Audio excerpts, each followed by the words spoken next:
Hi, welcome back to the channel. Today we're going to be talking about how I plan my weekend as a busy college student. First thing I do before anything else is I look at my Google Calendar because that's the hub for all of my tasks and everything that's going on. I just kind of like to get an idea what is coming up in the week, if there's any big things that I should focus on leading up to like any big event, and then just making sure that's like something that I could prioritize over the weekend. And then from there, I like to have everything kind of just jotted down in one big place. So what I do first is I list out all of my homework that needs to get done. My best way to do this is I just literally look at every single one of my classes and just kind of think through everything I need to do. I try and write as much detail as possible, just even if there's like a small thing I need to get done, I write it down because you can just never redline yourself or things like that. One of the big things I really like to remind myself is like I'm a student first, so I always have to do homework first. That's the thing that I base all of my other plans on top of, is what is my schoolwork going to look like and how am I going to manage that. After I've listed out all of my assignments, what I do is next to the task, I kind of try and time out how long I think it'll take. I add like a good amount of wiggle room in there, so if it's going to take longer than anticipate, I try and be pretty generous with how long I give myself. For example, I have a reading, I'm giving myself 30 minutes. There's an essay I need to do that I know is going to take me a long amount of time. I gave myself 3 hours for that. So it just really depends, but I think it's good to be better safe than sorry. And then what I do is I add up how long I think it's going to take me to complete all of my homework, all of my assignments, and then I decide how much time I want to give to those assignments on what day based on what I have going on. This weekend I was actually really lucky. I didn't have anything really going on besides my Friday is busy and the morning of my Saturday, but everything else is open. So it's going to be pretty similar on both days. For my list today, actually, it came up to be about 13 hours and 30 minutes of work to do. I ended up deciding to give myself an hour and a half of work to do on Friday today, and that just made it easier. So I gave myself 6 hours of work to do on Saturday and 6 hours of work to do on Sunday just for homework.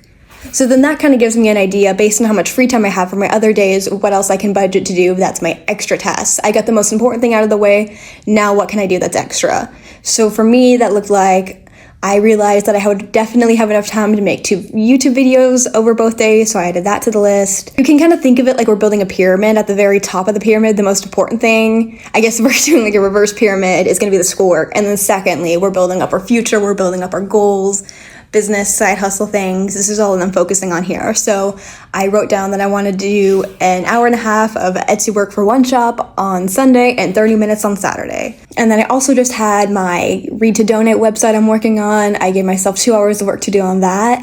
I know it kind of sounds like I'm giving myself some pretty full days, but I really like to use my weekends to my fullest advantage as a college student because I prefer to have my weekends to get all the nitty-gritty stuff done, so my weekdays are easier for me to bounce back in case something comes up that I didn't expect, which is just always going to happen as a student. And then finally, I also add up how much time I think I'm going to be spending on my extra tasks for my business projects and just side hustles, passion projects.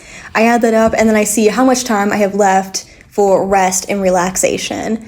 And what I do at the very bottom is I list out my personal goals and things I want to do to work on myself. I kind of think about if I was going to have a weekend where I relax, but I didn't want relaxing to look like me just sitting in front of a TV, what would I be doing? So for me, I wrote down I wanted to do yoga on both days. I wanted to journal both days. I wanted to go on a walk on one day. These are just things that I think are beneficial towards me and working on myself because I'm obviously giving a lot of time towards outward things. And I think when you're giving yourself like these busy schedules, it's really, really important to make sure that you have given yourself like this time, especially because the weekend is your time to relax and recharge. It's really easy to get away from that. And I'm sure like if you're doing a lot of things on top of each other, you like the grind, you like having a lot of things, but just always remember to remind yourself that taking a break is 100% a part of the process. That's what you need to be doing.